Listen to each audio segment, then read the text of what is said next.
ఈ సంవత్సరం. అది కూడా 10,000 మాత్రమే ఇచ్చినాడు. అది కూడా 4,685 కోట్లు. కానీ ఏమంటాడు బడ్జెట్లో?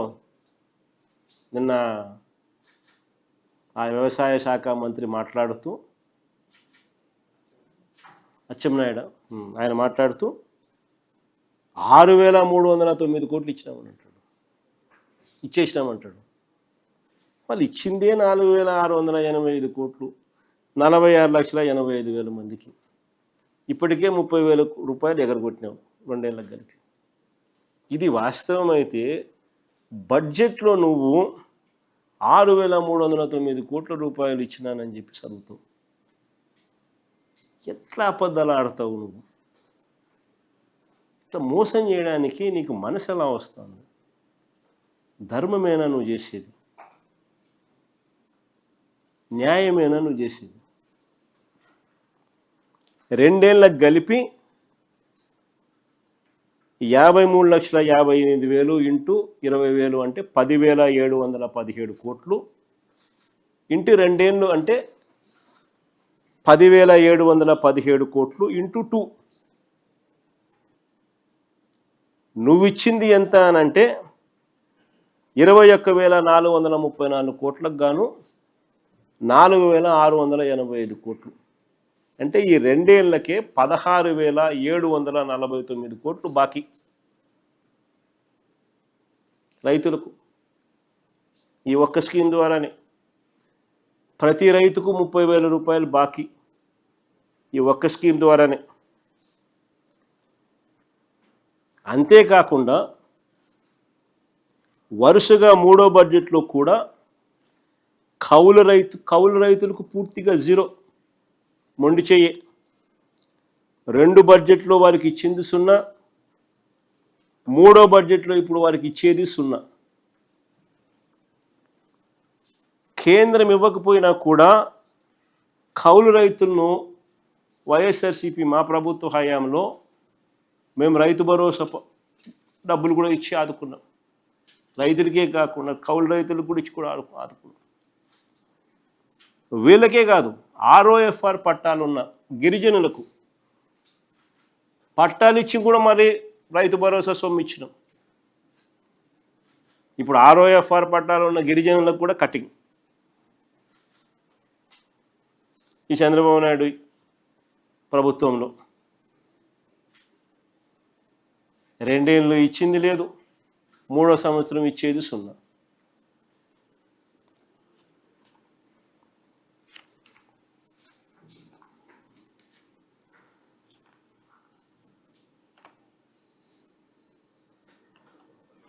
చంద్రబాబు నాయుడు గారి హయాంలో ఆయన అధికారంలోకి వచ్చిన తర్వాత 17 సార్లు సైక్లోన్స్, డిప్రెషన్స్ రూపంలో రైతులు ఇబ్బందులు పడితే చంద్రబాబు నాయుడు గారి ప్రభుత్వం వీళ్ళని ఆదుకోవడంలో ఘోరంగా విఫలమైనారు. మా ప్రభుత్వంలో ఉచిత పంటల బీమా పెట్టి రైతులకు అన్ని రకాలుగా తోడుగా ఉంటూ వాళ్ళ భారాన్ని కూడా ప్రభుత్వమే కడుతూ ఈ పథకాన్ని మేము అమలు చేసాం. చంద్రబాబు నాయుడు గారి పుణ్యమా అని చెప్పి 2024-25లో పంటల బీమా కోసం ఈ ప్రభుత్వం బడ్జెట్లో పెట్టింది 60 లక్షలు. 2024-25లో ఖర్చు చేసేది 0. 2025-26లో బడ్జెట్లో పెట్టింది 1,023 కోట్లు. కానీ రైతులకు ఇప్పటి వరకు ఇచ్చింది 0.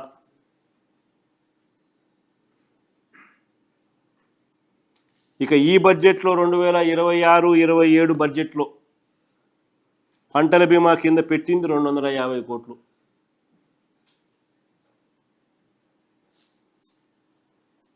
ఆశ్చర్యం ఏమిటంటే 2023-24 ఖరీఫ్ రబీలకు సంబంధించి 2024 జూన్లో రాష్ట్ర ప్రభుత్వం ప్రీమియం కడితే కేంద్ర ప్రభుత్వం కూడా దానికి జత కలిపి రైతులకు ఇవ్వాల్సింది కాంపెన్సేషన్ ఇన్సూరెన్స్ కంపెనీలు ఇస్తాయి. అలాంటిది 2023-24 ఖరీఫ్కు సంబంధించి 2024 జూన్లో రాష్ట్ర ప్రభుత్వం కట్టాల్సిన ఉచిత పంటల బీమా ప్రీమియం 834 కోట్లు కట్టకపోవడం వల్ల రైతులు ఏకంగా 1324 కోట్లు నష్టపోయినారు.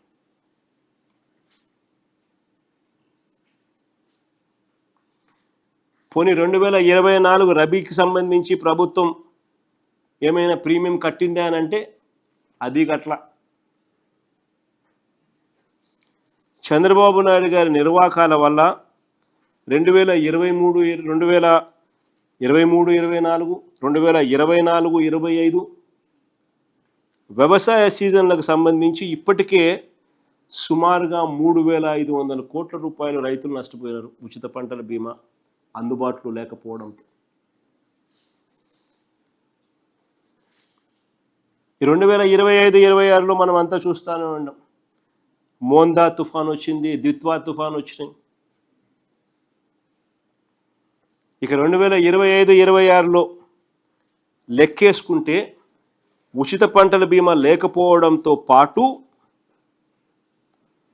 కింద మీద పడి రైతులే వాళ్ళ ప్రీమియంను వాళ్ళు కట్టుకున్న రాష్ట్ర ప్రభుత్వం తాము కట్టాల్సిన తమ వాటా కట్టకపోవడంతో రైతులు పూర్తిగా నష్టపోయిన పరిస్థితి.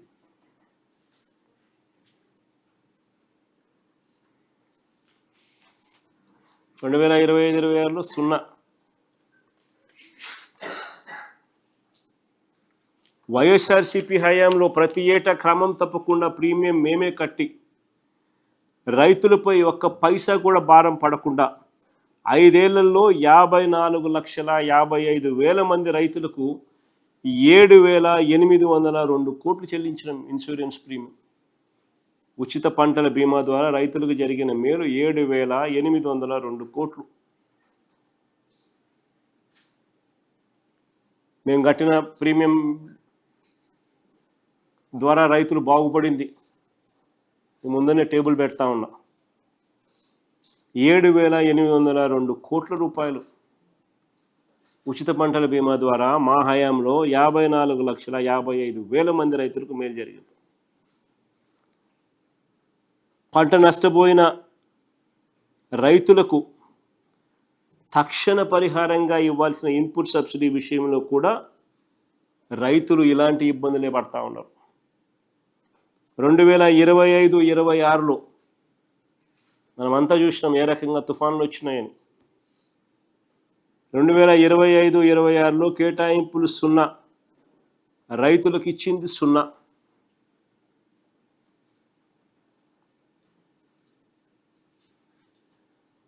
ఇందులో మోంతా తుఫాన్ కారణంగా రైతులు జరిగిన నష్టాన్ని ఫస్ట్ ఆఫ్ ఆల్ కుదించారు. 15 లక్షల ఎకరాల నష్టం జరిగితే దాన్ని 4 లక్షల ఎకరాలకి పరిమితం చేశారు. మొత్తంగా చూస్తే ఇన్పుట్ సబ్సిడీ కింద దాదాపుగా రైతులకు 900 కోట్లు బకాయిలు ఉన్నాయి ఇప్పటికీ.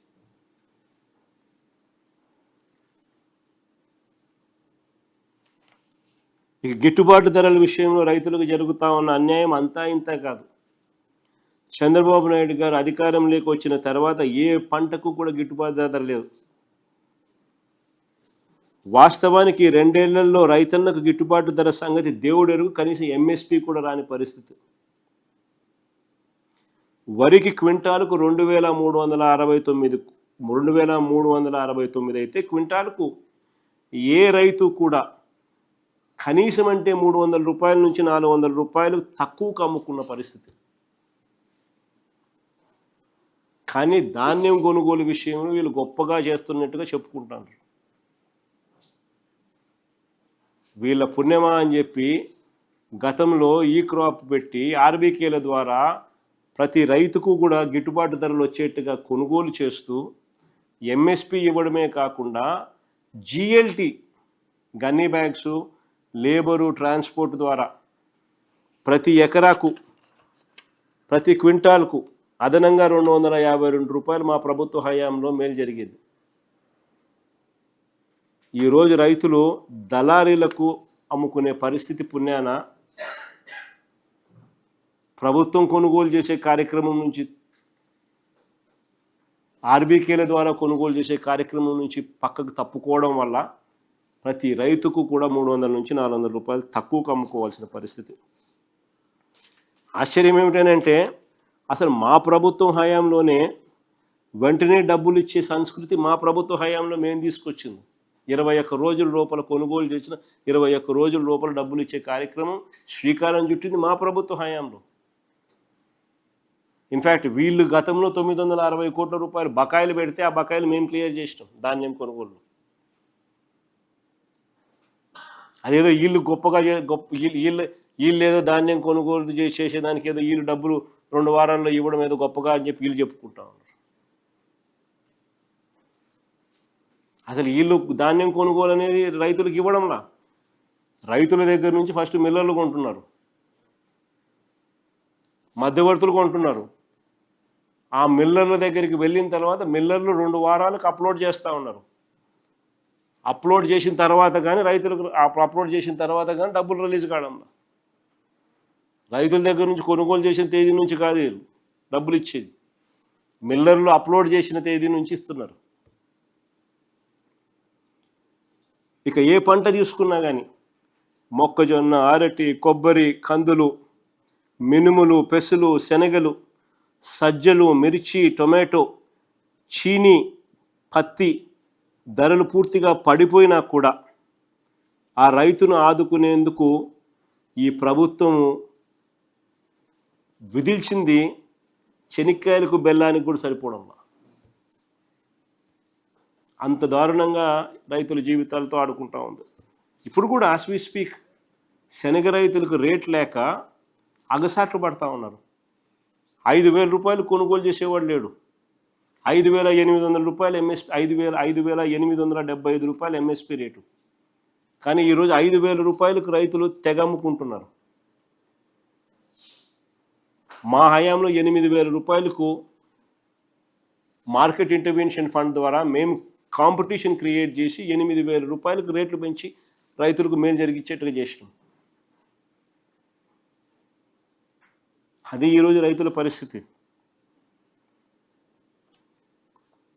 ఈ ప్రభుత్వం ధరల స్థిరీకరణ నిధి కోసం ఖర్చులు చూస్తే 2024-25 బడ్జెట్లో కేటాయించింది 300 కోట్లు, ఖర్చు చేసింది కేవలం 50 కోట్లు, 50,48 లక్షలు 24-25లో. 2025-26 బడ్జెట్లో వీళ్ళు పెట్టింది 300 కోట్లు, ఖర్చు చేసింది రివైజ్డ్ ఎస్టిమేట్లో 342 కోట్లు అంటున్నారు. అది రివైజ్డ్ ఎస్టిమేట్లు చేసినారా లేదా దేవుడికి ఎరుగు. ఈ 2026-27లో బడ్జెట్లో వీళ్ళు పెట్టింది 500 కోట్లు. నేను అడుగుతా ఉన్నా, అదే మా హయాంలో 3,000 కోట్ల రూపాయలు ధరల స్థిరీకరణ నిధి పెట్టి ఆ 5 సంవత్సరాలలో ఏకంగా 7,756 కోట్ల రూపాయలు ఖర్చు పెట్టి మార్కెట్లో కాంపిటీషన్ క్రియేట్ చేసి మేము ధరల స్థిరీకరణ నిధి తీసుకొచ్చినాం.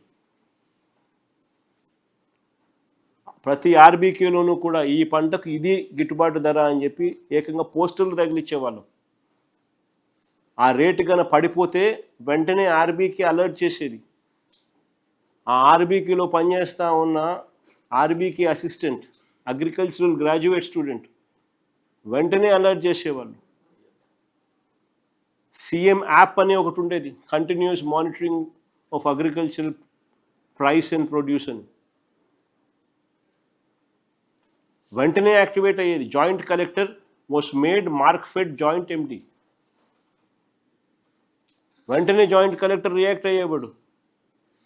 వెంటనే ఆర్బీకే పరిధిలో కొనుగోలు జరిగేటివి, కాంపిటీషన్ క్రియేట్ అయ్యేది. ఆ కాంపిటీషన్ వల్ల రేట్లు పెరిగేటివి. ఏకంగా 7,756 కోట్ల రూపాయలు ఖర్చు చేసి మార్కెట్ ఇంటర్వెన్షన్ చేసి ప్రైజెస్ నిలబడేట్టుగా చేసినాం. ఆ టేబుల్ కూడా చూడండి ఒకసారి. ఏ పంటకు మార్కెట్ ఇంటర్వెన్షన్ వల్ల ఏ రకంగా మేము ఇంటర్వ్యూన్ అయ్యి ఏ రకంగా రేట్లు నిలబెట్టినామని చెప్పి.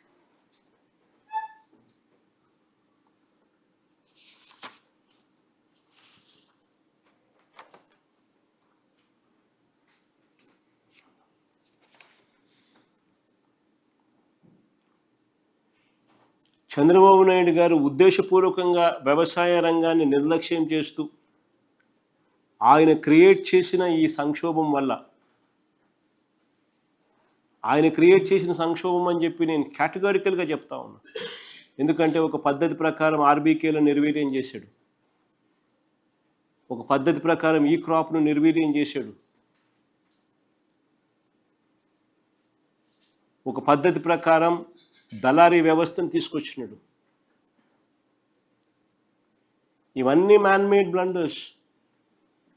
ఇవన్నీ మా హయాంలో ఇవన్నీ కూడా మేము అధిగమించినాం. ఆర్బీకేలు తీసుకొచ్చినాం, ఈ క్రాప్ చేసినాం, సీఎం యాప్ అని చెప్పి continuous monitoring of agriculture price and produce అని చెప్పి ప్రైజెస్ మానిటర్ చేసేవాళ్ళం. ఇవన్నీ కోవిడ్ సమయం ఉన్నా కూడా రైతుని చేయబట్టుకుని నడిపించడం. మరి చంద్రబాబు నాయుడు గారు వచ్చిన తర్వాత ఉచిత పంటల బీమాని తీసేసినాడు. ఇంతకుముందు ఈ క్రాప్ చేస్తే ఈ క్రాప్ ద్వారా ఆటోమేటిక్లీ ఆ గ్రామంలో ఈ క్రాపు, ఆ ఆర్బీకే పరిధి వెంటనే ఆ ఈ క్రాప్ ద్వారా ఉచిత పంటల బీమా జరిగిపోయేది. రైతులు పట్టించుకోవాల్సిన అవసరం లేదు, గవర్నమెంట్ చేసేది ఆటోమేటిక్గా. ఏ సీజన్లో నష్టం జరిగితే ఆ సీజన్ ముగిసేలోగానే ఇన్పుట్ సబ్సిడీ రైతుల ఖాతాల్లోకి పడిపోయేది. అదే గ్రామం, అదే ఆర్బీకే పరిధి, అదే ఈ క్రాప్ డేటాతో ట్రాన్స్పరెంట్గా లిస్టులు పెట్టేవాళ్ళు.